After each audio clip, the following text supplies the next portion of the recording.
बताओ, जरूर एक अच्छी सी कहानी सुनाता हूँ। दिया और समय का बीच। एक छोटे से गांव में दिया नाम की लड़की रहती थी। उसे पेड़ पौधों से बहुत प्यार था। रोज स्कूल से लौटते समय वह सूखे पौधों को पानी देती, टूटे गमलों को जोड़ती। एक दिन उसे खेत के किनारे एक बूढ़ा आदमी मिला। उसने दिया को एक छोटा सा बीज दिया और कहा, ये समय का बीज है, इसे लगाओ, लेकिन याद रखना, यह मेहनत से ही बढ़ेगा। दिया ने बीज को अपने आंगन में लगाया। रोज पानी दिया, धूप में रखा, खरपतवार निकाले।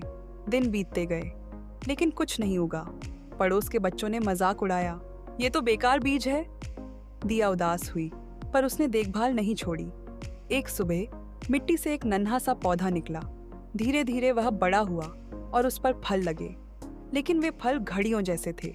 जब दिया ने एक फल तोड़ा, उसे समझ आया, जिस चीज पर समय और मेहनत लगाई जाए वही सच में फल देती है। दिया ने गांव वालों के साथ वो फल बांटे।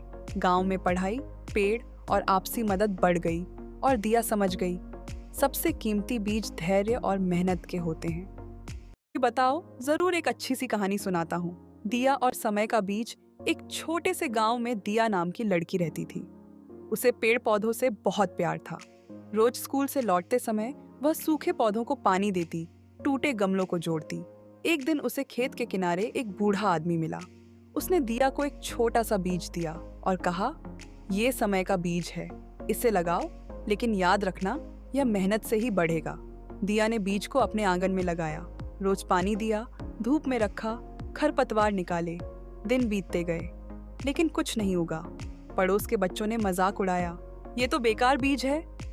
दिया उदास हुई, पर उसने देखभाल नहीं छोड़ी। एक सुबह मिट्टी से एक नन्हा सा पौधा निकला।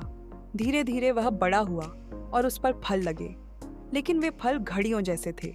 जब दिया ने एक फल तोड़ा, उसे समझ आया, जिस चीज पर समय और मेहनत लगाई जाए वही सच में फल देती है। दिया ने गांव वालों के साथ वो फल बांटे। गांव में पढ़ाई, पेड़ और आपसी मदद बढ़ गई और दिया समझ गई, सबसे कीमती बीज धैर्य और मेहनत के होते हैं।